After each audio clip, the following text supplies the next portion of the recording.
క్రీస్తునందు మాకు అత్యంత ప్రియులైన దేవుని పిల్లలైన మీ అందరికీ ఈ ఉదయకాలపు శుభాలు వందనములు తెలియజేస్తూ నేటి అనుదిన వాక్య ప్రత్యక్షత కొరకు మిమ్మల్ని అందరినీ కూడా ప్రేమతో ఆహ్వానాన్ని తెలియజేస్తూ ఉన్నాను. రండి, పరిశుద్ధ గ్రంథమైన బైబిల్ నుండి 145వ సంకీర్తన 20వ శరణములో దేవుని వాక్యం ఈ రీతిగా సెలవిస్తూ ఉంది. యెహోవా తన్ను ప్రేమించు వారినందరినీ కాపాడును.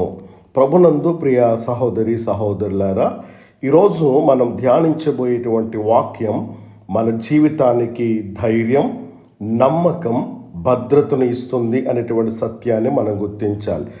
లోకం మారుతూ ఉంది, మనుషులు మారిపోతారు, పరిస్థితులు మారిపోతాయి.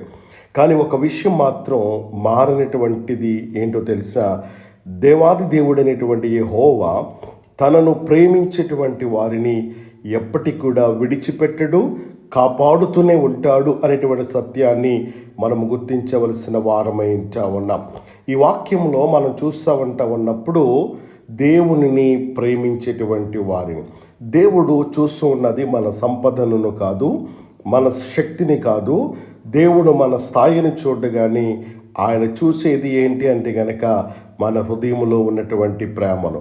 ప్రేమ అనేది కేవలం మాటల్లోనే కాదు, ప్రేమ అనేది పనులలో కనబడాలి. యోహాను సువార్త 14:15 మనం చదువుతూ ఉన్నప్పుడు, మీరు నన్ను ప్రేమించిన ఎడల నా ఆజ్ఞలను గైకొనుడి అని దేవుని వాక్యం సెలవిస్తూ ఉంది. అంటే దేవుణ్ణి ప్రేమించుట అంటే ఆయన వాక్యాన్ని గౌరవించడం, ఆయన చిత్తానికి లోబడటం, ఆయనతో సంబంధాన్ని కొనసాగించటం.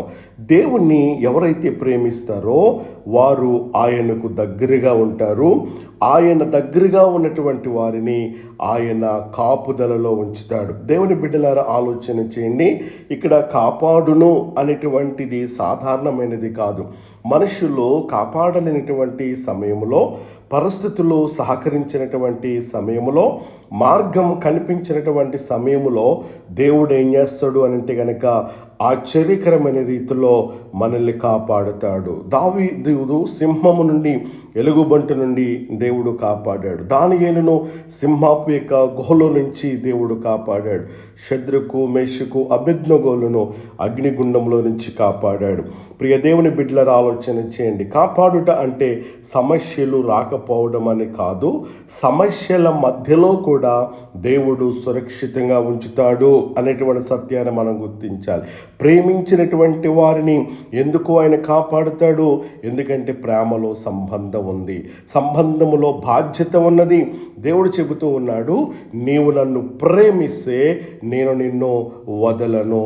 ప్రభునందు ప్రియ దేవుని బిడ్డలను గమనించండి. తండ్రి తన పిల్లలను ఎలా కాపాడుతాడో, కాపరి తన గొర్రెలను ఎలా కాపాడుతాడో, అలాగే దేవాది దేవుడు తన వారిని కాపాడే దేవుడుగా ఉంటూ ఉన్నాడు. అలాగైతే ఈ రోజున నీవు దేవుణ్ణి ప్రేమించగలుగుతూ ఉన్నావా? దేవుని యొక్క వాక్యాన్ని నువ్వు గౌరవించగలుగుతూ ఉన్నావా?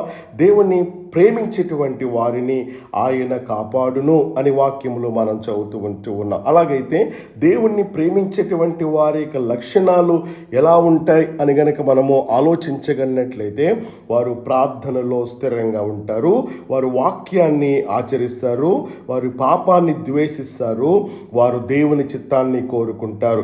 ఇలాంటి వారిపైన దేవుని యొక్క కాపుదల ప్రత్యేకంగా ఉంటుంది అనేటువంటి సత్యాన్ని ఈరోజున నేను మీకు జ్ఞాపం చేస్తూ ఉన్నాను. కాబట్టి నా దేవుని బిడ్డలారా, దేవుని ప్రేమించుట అనేది ఎంపిక కాదు.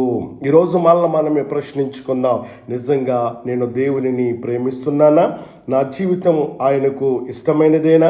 నేను ఆయన కాపుదలలో ఉన్నానా అనేటువంటి విషయాన్ని మనము గమనించవలసిందిగా, ప్రశ్నించుకోవలసిందిగా మనం ఉన్నాం. కాబట్టి ఈ రోజున మనం గుర్తించుకోవలసింది, దేవుడిని ప్రేమించేటువంటి వారిని ఎవరు కూడా తాకలేరు.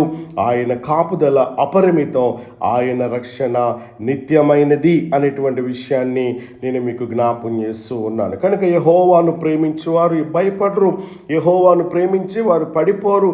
యెహోవాను ప్రేమించేటువంటి నమ్మినటువంటి వారు నశించరు. ఎందుకో తెలుసా? యెహోవా తన్ను ప్రేమించు వారిని అందరినీ ఆయన కాపాడే దేవుడిగా ఉంటూ ఉన్నాడు. ఈ రోజున నీవు ప్రభుని ప్రేమించగలిగినట్లయితే ప్రభు అద్భుతమైన రీతిలో అలాంటి కాపుదల, భద్రత, క్షేమాన్ని ఇవ్వటానికి ఇష్టపడుతూ ఉన్నాడు. అలాంటి కృపా పరిశుద్ధాత్మ దేవుడు మనందరికీ అనుగ్రహించును గాక.